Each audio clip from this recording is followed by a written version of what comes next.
கர்த்தருடைய பரிசுத்த நாமம் மகிமைப்படுவதாக. இன்று அதிகாலையில நாங்கள் வேதத்தை வாசித்து தியானித்த போது கர்த்தர் எங்களோடு பேசிய வார்த்தையை நாங்கள் உங்களுக்கும் பதிவு செய்யலாம் என்று வாஞ்சியோடு சந்தோஷத்தோடு பதிவு செய்கிறோம். உங்களுக்கும் பிரயோஜனமாக இருக்கும். சங்கீதம் 45:7 வசனம், நீர் நீதியை விரும்பி அக்கிரமத்தை வெறுக்கிறீர், ஆதலால் தேவனே உம்முடைய தேவன் உமது தோழரை பார்க்கிலும் உம்மை ஆனந்த தைலத்தினால் அபிஷேகம் பண்ணினார் என்று ஒரு சங்கீதக்காரனை பார்த்து ஒரு மனிதர் சொல்லுகிற வார்த்தை. உங்களை பார்த்து இன்னொரு மனிதர் சொல்லணும், நீ நீதி செய்கிறவர், கர்த்தருக்கு பிரியமானது மாத்திரம் நீ செய்கிற ஒரு தெய்வ சகோதரர் சகோதரி. அதனாலதான் கர்த்தர் உங்களை இவ்விதமா ஆசீர்வதித்திருக்கிறார். அதனாலதான் நீங்க சந்தோஷமா இருக்கிறீங்க, நீங்க மனமகிழ்ச்சியா இருக்கிறீங்க. உங்களுக்கு என்ன சோதனைகள் வந்தாலும் நீங்க ஒன்றுமே பொருட்படுத்தாம சந்தோஷமா தைரியமா இருக்கிறீங்க பாருங்க.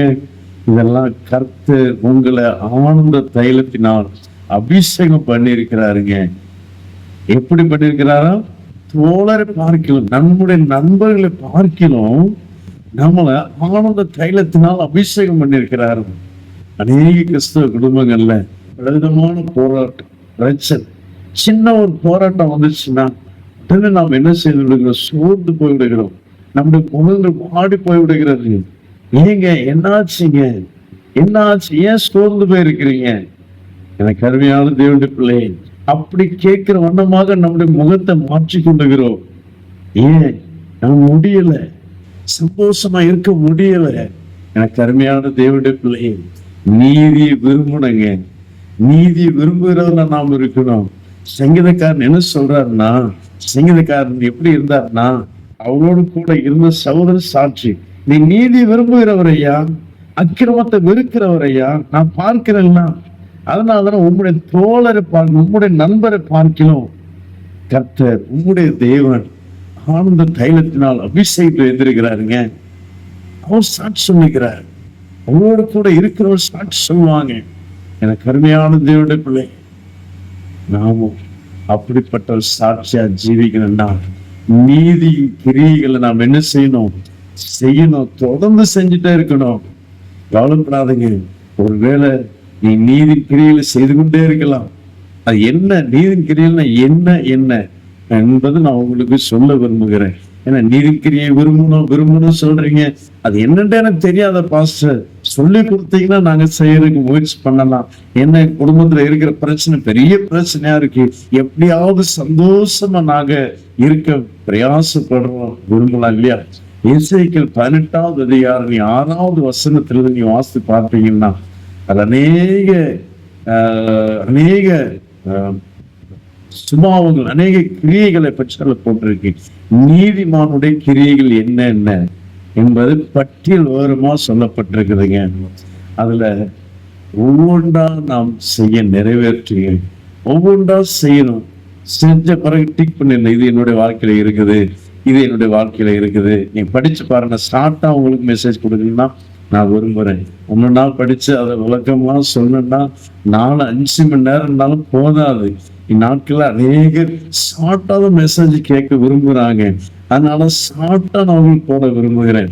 ஆனாலும் அதிக நேரம் செலுத்துதும் அது என்னுடைய பார்வைக்கு நல்லா இல்லை. உண்மைதானே? ஆன்லைன்ல உங்களை உட்கார வைக்கிறது நல்லது கிடையாது. ஏதோ 5 நிமிஷம் 10 நிமிஷத்துக்குள்ள பார்த்துட்டு அப்படி ஸ்கிப் போயிட்டே இருக்கணும், வேற வேலைக்கு நோக்கி போயிட்டே இருக்கணும்.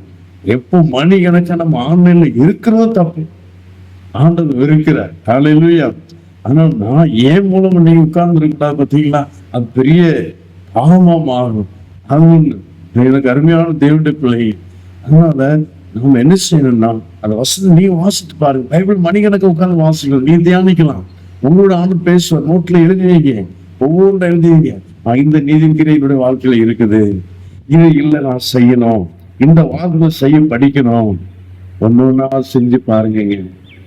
ஏசப்பா உங்களையும் ஆனந்த தைலத்தினால் அபிஷேகம் பாருங்க.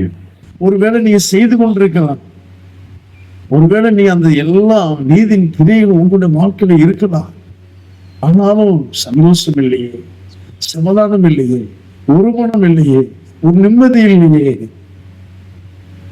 நான் இவ்வளவுதான் நன்மை செய்தாலும் என்னை புரிந்து கொள்கிறவர் யாருமே இல்லையே, வேதனையோடு இருக்கலாம். இந்த கருமையான தேவனுடைய பிள்ளைகள் பொறுமையா இருந்து பாருங்க. ஏசப்பா நிச்சயமாக உங்களுக்குள்ளேயே ஒரு விசேஷ அபிஷேகம், ஆனந்த தைலத்தினால் அபிஷேகித்து உங்க கூட இருக்கிறவங்க, உங்களோடு வேலை செய்யறவங்க, உங்க ஆபீஸ்ல வேலை செய்யறவங்க, உங்களோட பிரயாணப்பட பண்ணுகிறவங்க, உங்களோட புசிக்கிறவங்க, யாரா இருந்தாலும் சரிங்க, எல்லாரும் பார்த்தாங்க. அதே போல உங்களுடைய நீதி கிரியையும் மற்றவர்கள் பார்க்கணும். அதான் சங்கீதக்காரனை பார்த்துதான் இன்னொருத்தர் சொல்றார். சங்கீதக்காரனை இன்னொருத்தர் பார்க்கிறார். நீ நீதி விரும்புகிறவர், அக்கிரமத்தை வெறுக்கிறவர், அதனாலதான் உங்களுடைய தேவன் உண்மை ஆனந்த தைலத்தினால் தோழரை பார்க்கலாம், ஆனந்த தைலத்தினால் அபிஷேகம் பண்ணியிருக்கிறாருங்க சொல்ற. மற்றவர் பார்க்கணும். சில கிரிகளை மற்றவர் பார்க்க கூடாது, கர்த்தர்கண்டு கொடுக்கிறத மற்றவர்களுக்கு தெரியக்கூடாது. ஆனா மற்ற நீதியின் கிரிகள், நிறைய கிரிகளை மனிதர்கள் பார்க்கணுங்க. நீதிமானையா, பரிசுத்தவானையா, சாட்சி சொல்லணும். கருமையான தேவனுடைய பிள்ளையே, நிச்சயமாக நீங்க சோர்ந்து போகாதீங்க. இதனுடைய கிரிகள் எல்லாம் உங்களுடைய வாழ்க்கையில் இருந்தாலும் தாமதமாகும். ஆனா கர்த்தர் நிச்சயமாக உங்களையும் ஆனந்த தைலத்தில் அபிஷேகிப்பார். ஒருபோது அவருடைய வசமும் பட்சபாதம் உள்ளது அல்லங்க. நம்முடைய தெய்வம் பட்சபாதம் உள்ளவரும் அல்ல.